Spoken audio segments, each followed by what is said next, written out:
www.assembleiadeussonora.com.br. Muito bem, meus queridos, meus amados irmãos, vamos agora para a meditação um pouquinho na sublime e inerrante Palavra de Deus. Eu convido a você a abrir a sua Bíblia no capítulo 14 do Evangelho de São Lucas, versículo 26, que diz: se alguém vier a mim e não aborrecer seu pai, sua mãe, e mulher, e filhos, irmãos, irmãs, e ainda também a própria vida, não pode ser meu discípulo. Vê o versículo posterior: quem não leva a sua cruz e não me segue, não pode ser meu discípulo. Assim, pois, todo aquele que dentre vós que não renuncia a tudo quanto possui, não pode ser meu discípulo. Portanto, essas palavras você vai encontrar aí no capítulo 14, versículo 25, versículo 26, versículo 27 e versículo 33 do Evangelho de Lucas. É uma palavra sobre a renúncia para ser discípulo. Jesus estava em uma fase de grande popularidade com a multidão que estava o seguindo, mas Jesus sabia que muitos apenas o seguiam pelo pão que ele dava. Você vai encontrar também essa referência em João capítulo 6, versículo 26. Então ele começa a endurecer a pregação, mostrando a realidade do reino de Deus, que não se baseia em milagres, comida, bebida e bênçãos, mas principalmente o seguir a Cristo, que é uma vida de santidade que deve ser vivida por todo o discípulo. Por causa disso, muitos dos seus discípulos voltaram para trás e não andaram mais com ele. Foi quando certa feita ele perguntou aos 12: quereis vós também retirar-vos? Mas a resposta deles está em João capítulo 6, versículos 66 e 67. Como? Para onde iremos se só tu tens palavras de vida eterna? No texto de Lucas capítulo 14, Jesus manda as pessoas que o seguem, analisando o preço de o seguir, comparando a um construtor que, antes de começar a edificar, tem de fazer os cálculos, e um rei que vai à guerra, que tem de saber se pode ganhar ou se é melhor usar a diplomacia para não ser derrotado. Certa ocasião, Jesus alertou a um discípulo que queria o seguir para qualquer lugar. Respondeu-lhe Jesus: as raposas têm covis e as aves do céu têm ninhos, mas o Filho do Homem não tem onde reclinar a cabeça. Lucas capítulo 9, versículo 58. Ou seja, Jesus não tinha morador fixa. E a outro que o próprio Jesus chamou para segui-lo, ao que ele respondeu: permite primeiro que vá sepultar o meu pai. No versículo 59 do capítulo 9 ele diz: na verdade, o discípulo que Jesus chamou não tinha um pai morto, mas ele usou de uma figura de linguagem que usamos até hoje. O discípulo diz: eu te seguirei, Por isso Jesus respondeu: deixe os mortos sepultar os seus mortos. Tu, porém, vai, anuncia o reino de Deus. Lucas 9, versículo 60. O que quer dizer? A vida verdadeira só com Cristo. Quem não o segue, apesar de estar aparentemente vivo, está morto. Observe o que isto Jesus quer dizer. A vida verdadeira com Cristo. Quem não o segue, apesar de estar aparentemente vivo, está morto. A conversão verdadeira requer uma análise da mudança de vida que a pessoa irá sofrer. Tem que saber o que irá acontecer realmente e não seguir a Cristo à procura de bênção somente como uma propaganda enganosa, De maneira nenhuma. Jesus repete por 3 vezes a expressão: não pode ser meu discípulo. Primeiro, aquele que não aborrecer pai e mãe. Depois, aquele que não renuncia a tudo quanto tem, ou não renuncia a si mesmo, e depois a tudo quanto tem, não pode ser meu discípulo. 3 vezes não. Aquele que não deixar pai, mãe, isto é, tudo por amor de mim. E aquele que não renuncia a si mesmo, e aquele que não renuncia a tudo quanto tem, não pode ser meu discípulo. Isso tem a ver com as principais questões para a qualquer... Isto tem a ver com as principais questões para a qual temos de analisar com a decisão de ser discípulo de Jesus. Às vezes tem que contrariar famílias, amigos e até a própria vida. O discípulo de Cristo irá descontentar o mundo.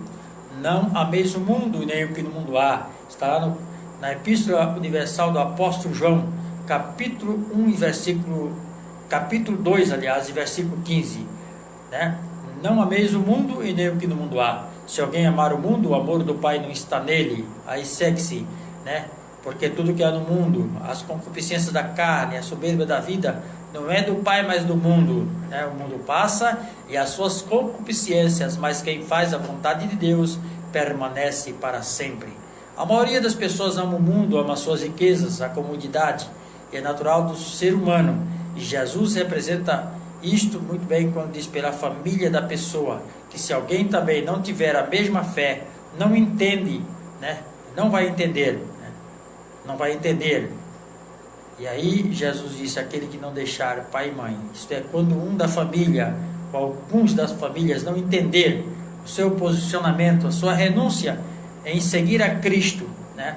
Você deverá deixar esse entendimento desta pessoa, seja o marido da esposa, a esposa do marido ou dos filhos, e não é muito fácil fazer isto, mas Jesus aqui faz um desafio, aquele que não deixar, não pode ser o meu discípulo. Deixar no sentido, não está dizendo Jesus aqui que o marido deverá deixar a mulher deixar o marido, isto é, separar-se, não, deixar o entendimento, né? Então, são coisas que ocorrem, né, com os próprios desejos pessoais de prazeres mundanos e humanos, em contrapartida também aos espirituais. Por isso Jesus destaca a necessidade de se desapegar de tudo, né? E o que mais marca uma pessoa é a família, além de si próprio, né? Então, tomar a sua cruz, né, que é morrer para si mesmo.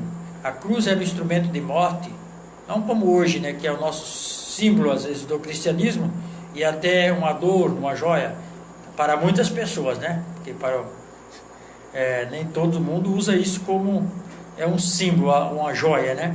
Não é todo mundo que faz isso, não, né? Quando Jesus fala de cruz, né, muitos até colocam uma cruz no pescoço, e Jesus está ali na cruz, como simbolizando a imagem de Cristo ali na cruz. Jesus não está na cruz, né? Jesus não está na cruz. Ele ressuscitou para nós.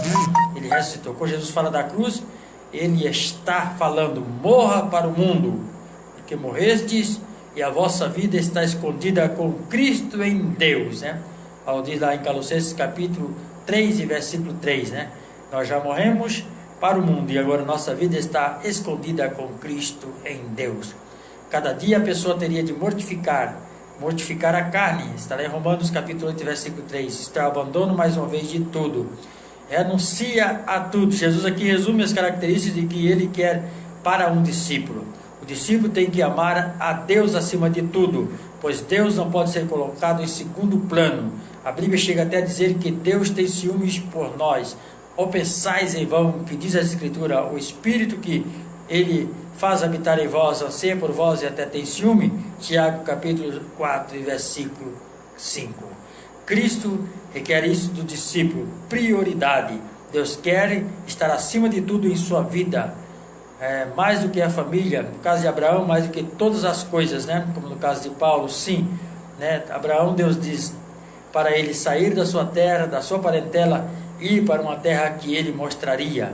No caso de Paulo, também diz: como perda de todas as coisas, pela excelência do conhecimento de Cristo, meu Senhor, pelo qual sofri a perda de todas as coisas e a considero como esterco, como refúgio, para que eu possa ganhar a Cristo. Filipenses capítulo 3 e versículo 8.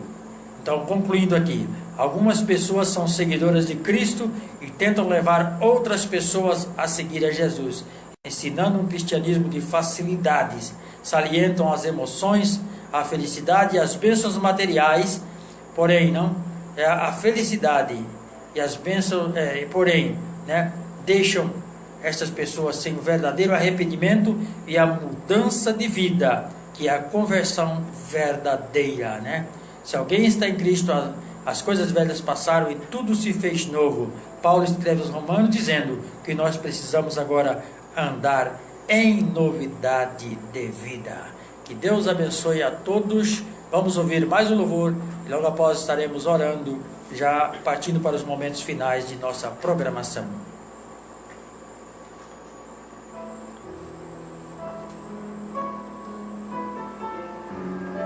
Esse aqui me sustenta, que me levanta, aquele que vem em meu favor. O meu Deus é o Deus impossível, o Deus que ressuscita mortos, que limpa cegos. Só um pouquinho. Aquele que vem em meu favor, a esse eu adoro. Um alô aí também para o pastor Joel Pinto de Souza, que está também ouvindo nossa programação. Pastor Joel, que hoje está ali congregando na Igreja Batista Pedra Viva. Deus abençoe pela sua participação.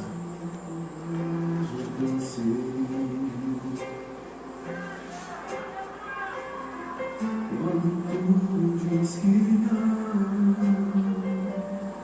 ou parece que o mar não vai se abrir. Tenta uma vez quando tu diz não.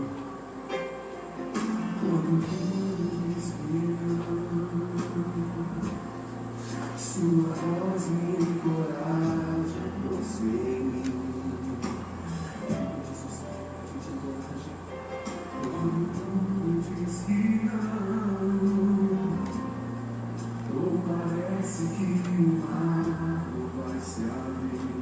Levante suas mãos e declare: eu sei que não estou só, e o que dizem sobre mim não pode se mostrar.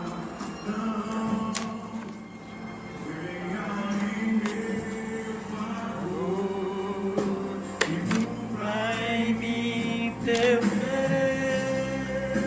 O Deus impossível não desistiu de ti. Sua força me sustenta e me faz prevalecer. O Deus impossível não desistiu de mim.